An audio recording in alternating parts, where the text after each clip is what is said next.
Hello friends, welcome to Super Coaching Regulatory Bodies by Textbook. And as you know that RBI has released the detailed notification for RBI Grade B 2024 examination.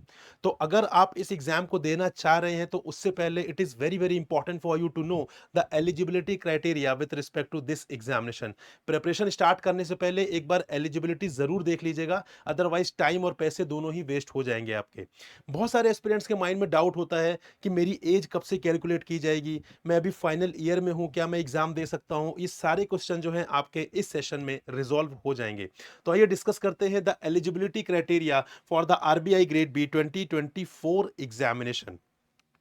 But friend start करने से पहले one very very important thing, do join our Telegram group if you are a serious aspirant for the regulatory bodies examination. उसके बहुत सारे फायदे हैं। You will have the daily PDF of all YouTube sessions, आपको discussion doubt sessions भी वहां पे मिल जाएंगे। You can have a direct interaction with the faculties as well. आपको बहुत सारे क्विज एक्सेसिबल हो जाएंगे and also we conduct polls on a regular basis, जिससे आपको बेसिकली पता चलेगा नई नई चीजें। You will feel confident. तो यहाँ पे बहुत सारा कंटेंट हम आपको free free of cost provide कर रहे हैं, जिसके लिए आपको कुछ भी पे नहीं करना है, but definitely that will give you the confidence and a lot of information. So here you can see the scanner, you can scan it and you can join our Telegram group. तो आइए guys discuss करते हैं with respect to the eligibility criteria. तो eligibility की बात करें तो दो तरीके से इसे हमें डिस्कस करना है। Number first is as eligibility and number second is the educational qualification. तो एज और एजुकेशनल क्वालिफिकेशन के हिसाब से हम देखेंगे कि आप एलिजिबल हैं 2024 एग्जामिनेशन के लिए या नहीं। तो आइए डिस्कस करते हैं सबसे पहले as eligibility. Friends, as eligibility को समझने से पहले एक इंपॉर्टेंट चीज समझिए कि जो भी एलिजिबिलिटी ली जाती है इस एग्जाम में, वो एक कट ऑफ डेट पर होती है। उस कट ऑफ डेट तक आपके पास आप एलिजिबल होने चाहिए उस एग्जाम के लिए, अदरवाइज अदरवाइज आप एग्जाम नहीं दे पाएंगे। तो यहाँ पे कट ऑफ डेट क्या रखी गई है? इस ईयर कट ऑफ डेट है 1 जुलाई 2024।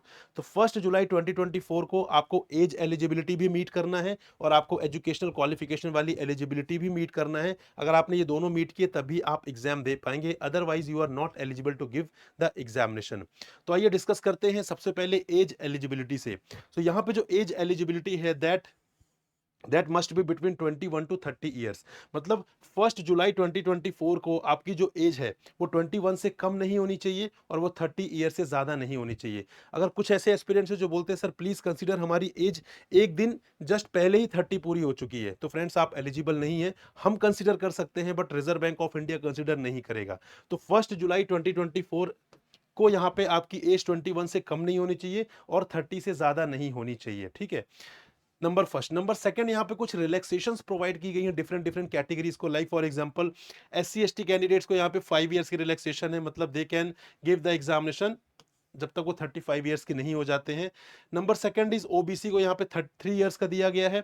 देन PWBD कैंडिडेट्स हैं, जो पर्सन विद डिसेबिलिटीज कैंडिडेट्स हैं हमारे, उनके लिए 10 इयर्स का यहाँ पे बेसिकली रिलैक्सेशन रखा गया है। फर्दर यहाँ पे कुछ ऐसे भी एस्पिरेंट्स होते हैं जो बैंक से एसोसिएटेड होते हैं, जो रिजर्व बैंक से एसोसिएटेड होते हैं, जो नाबार्ड से होते हैं, जो एग्जिम बैंक से होते हैं, वो काम कर रहे होते हैं फ्रेंड्स, तो उनके लिए भी यहाँ पे रिलैक्सेशन है।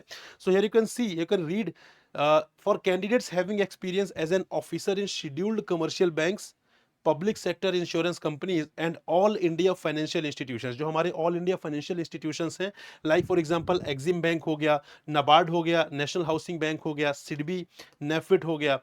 तो इनमें अगर आप काम कर रहे हैं और आप आरबीआई में भी काम कर रहे हैं तो इसका भी एक्सपीरियंस काउंट होगा और आपको रिलैक्सेशन मिलेगी। तो कितना एक्सपीरियंस काउंट होगा फ्रेंड्स? तो मैक्सिमम जो यहाँ पे लिमिट रखी गई है दैट इज 3 इयर्स। तो यहाँ पे 3 इयर्स की लिमिट रखी गई है। इसका मतलब अगर आपके पास 3 इयर्स का एक्सपीरियंस है तो आपकी जो यहाँ पे एज है वो 33 तक कंसिडर की जाएगी। और यहाँ पे एक चीज आपको ध्यान ये रखना है कि मैक्सिमम कैप जो है वो 3 इयर्स की है। अगर आपके पास एक्सपीरियंस 5 इयर्स का है तब भी आप यहाँ पे 3 इयर्स तक का ही अवेल कर सकते हैं। मतलब आपके लिए मैक्सिमम जो यहाँ पे रखा गया है वो रखा गया है 33।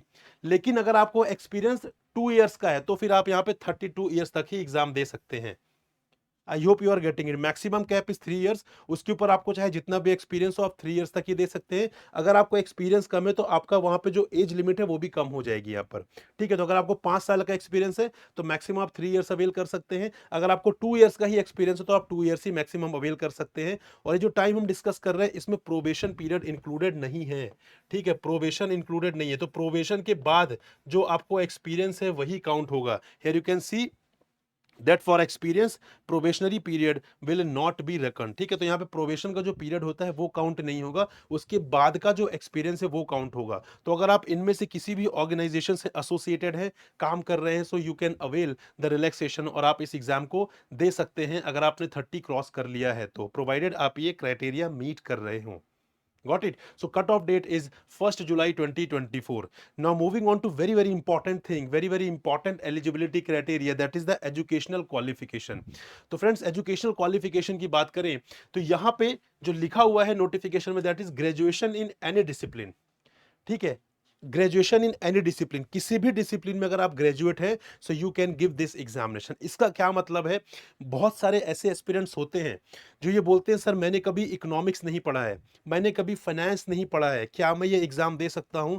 फ्रेंड्स, डेफिनेटली आप एग्जाम दे सकते हैं, और आरबीआई भी यही चाहता है कि चाहे आपने आर्ट्स से ग्रेजुएशन की हो, चाहे आपने साइंस से की हो, चाहे आपने कॉमर्स से की हो, चाहे आप इंजीनियर हो, आप किसी भी बैकग्राउंड से आते हो, कोई फर्क नहीं पड़ता है, अगर आप यहाँ पे ग्रेजुएट हैं किसी भी डिसिप्लिन में, so you can give this examination.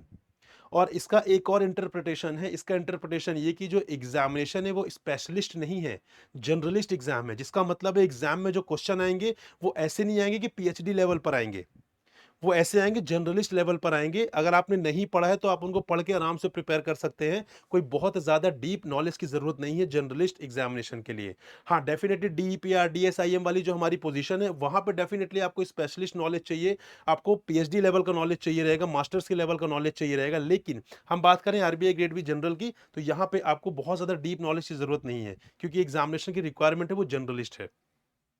सो यहाँ पे graduation in any discipline, then equivalent technical और professional qualification with minimum 60% marks. तो यहाँ पे अगर ग्रेजुएशन डिग्री नहीं है लेकिन आपके पास टेक्निकल या प्रोफेशनल क्वालिफिकेशन है तो भी आप यहाँ पे दे सकते हैं एग्जाम को, आप क्वालिफाइड माने जाएंगे, आप एलिजिबल माने जाएंगे। बट यहाँ पे जो मार्क्स हैं, यहाँ पे मिनिमम मार्क्स रखा गया है 60% का, तो 60% से कम मार्क्स नहीं होने चाहिए, ये बहुत इंपॉर्टेंट है। अगर आपके ग्रेजुएशन में 60% से कम मार्क्स है तो आप यहाँ पे एलिजिबल नहीं रहेंगे, और ये मार्क्स यहाँ पे एससी एसटी और पीडब्ल्यूबीडी कैंडिडेट्स के लिए 50% रखा गया है।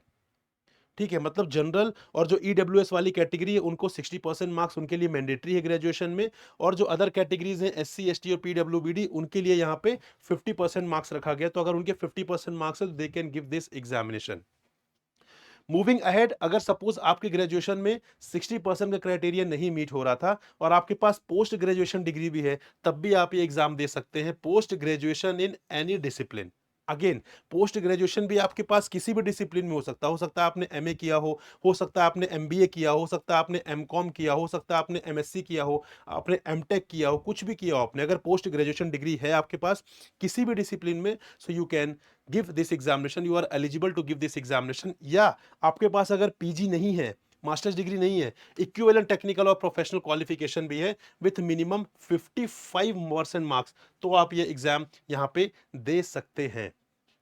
ठीक है, तो ग्रेजुएशन के लिए 60% रखा गया है, कैटेगरी वाले कैंडिडेट्स के लिए 50% रखा गया है, साथ में हम बात करें पोस्ट ग्रेजुएशन की तो यहां पर 55% मार्क्स रखा गया है। तो अगर आप ग्रेजुएशन के पॉइंट ऑफ व्यू से आप एलिजिबल नहीं है और आपके पास पोस्ट ग्रेजुएशन डिग्री भी है, वहां पे 55% मार्क्स है, तो भी आप ये एग्जाम दे सकते हैं। हो सकता है आपके ग्रेजुएशन में 70% मार्क्स हो, यहां पर आपके 54% मार्क्स हो, तो कोई बात नहीं, आप ग्रेजुएशन से आप एग्जाम दे दीजिएगा। दोनों में से कोई भी क्राइटेरिया अगर मीट हो रहा है तो आप एग्जाम के लिए एलिजिबल हो जाएंगे।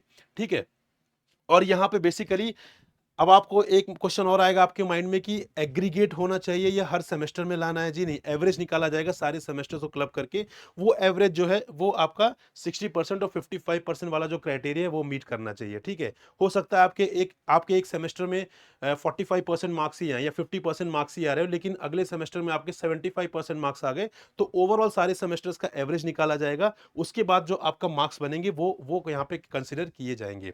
मूविंग अहेड, यहाँ पे ग्रेजुएशन लेवल के लिए एक नोट है, any such course from a recognised university institute that is taken after class 12th and is at least of 3 years duration, candidates possessing professional or technical qualification which are recognized by the government as equivalent to professional or technical graduation will be eligible for admission to the examination subject to obtaining minimum marks prescribed above।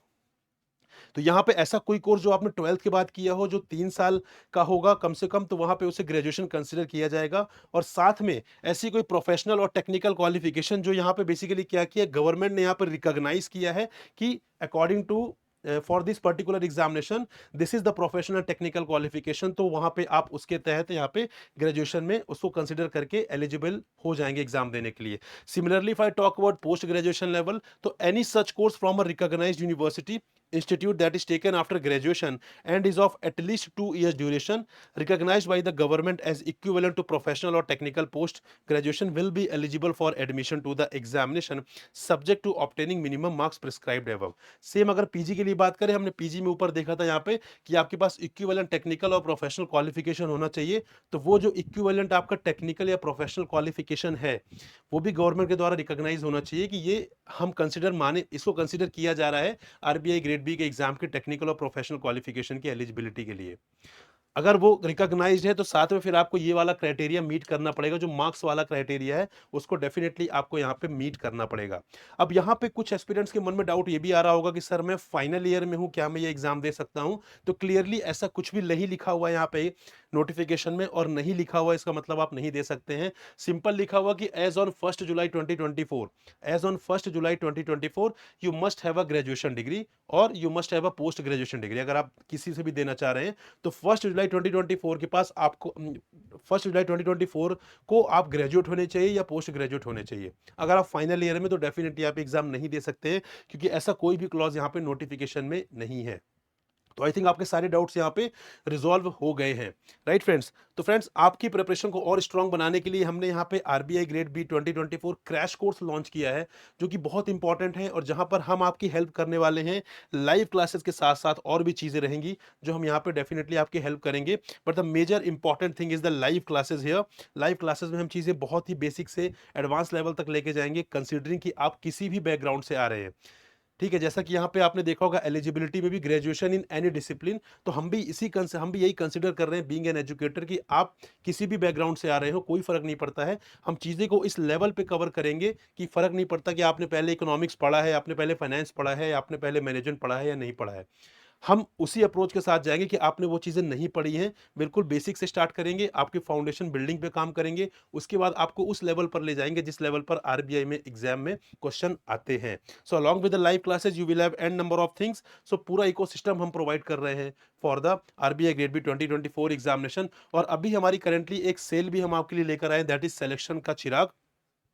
तो friends, इस sale में you can have a discount. Here we are providing, you can see get 55% plus 35% off plus 50% extra validity. तो normally 6 month की validity होती है, but यहाँ पे इस सेल के अंदर you will have further 3 months का सब्सक्रिप्शन आपका जो है वो एक्सटेंड हो जाएगा यहाँ पे। तो 3 मंथ्स की आपको फर्दर वैलिडिटी मिल रही है, मतलब टोटल 9 मंथ्स हो गए आपके। तो यहाँ पे बहुत अच्छी अपॉर्चुनिटी है फ्रेंड्स, यहाँ पे आप हमारे कोर्स का पार्ट बन सकते हैं।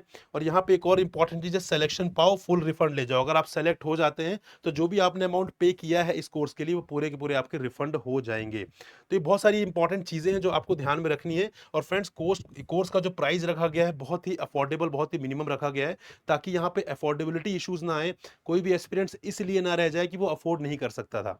तो हमारे साइड से हमने कहीं ना कहीं प्राइस में कॉम्प्रोमाइज डेफिनेटली किया है, बट बिलीव मी, क्वालिटी में हम 1% भी कॉम्प्रोमाइज नहीं करने वाले हैं। हम अपना 100% से ज्यादा देने वाले हैं। बस आप अगर 100% ज्यादा देने वाले हैं तो डेफिनेटली यहाँ पे बात बन जाएगी। फर्दर यहाँ पे अगर आपको और डिस्काउंट चाहिए तो आप यहाँ पे कोड यूज कर सकते हैं, प्रकाश, विच इज माई नेम। तो यहाँ पे आप प्रकाश जब आप कोड यूज करेंगे तो आपको फर्दर ये जो प्राइस है और रिड्यूस होकर शो होने लग जाएगा, और आप सब्सक्राइब कर सकते हैं। आप हमारी वेबसाइट जब विजिट करेंगे, वहां पे जब आप कोर्स परचेज कर रहे होंगे, सब्सक्राइब कर रहे होंगे, तो वहां पे एक ऑप्शन आपके पास अप्लाई कूपन का आ रहा होगा। उस अप्लाई कूपन में जाकर अगर आप ये कोड यूज कर रहे हैं प्रकाश, तो आपको फर्दर जो प्राइस यहाँ पे शो हो रहा है उससे भी ज्यादा आपको डिस्काउंट यहाँ पर मिल जाएगा। So friends, this is all for this session. We'll meet in another session with more information. Till then, goodbye and happy learning, guys.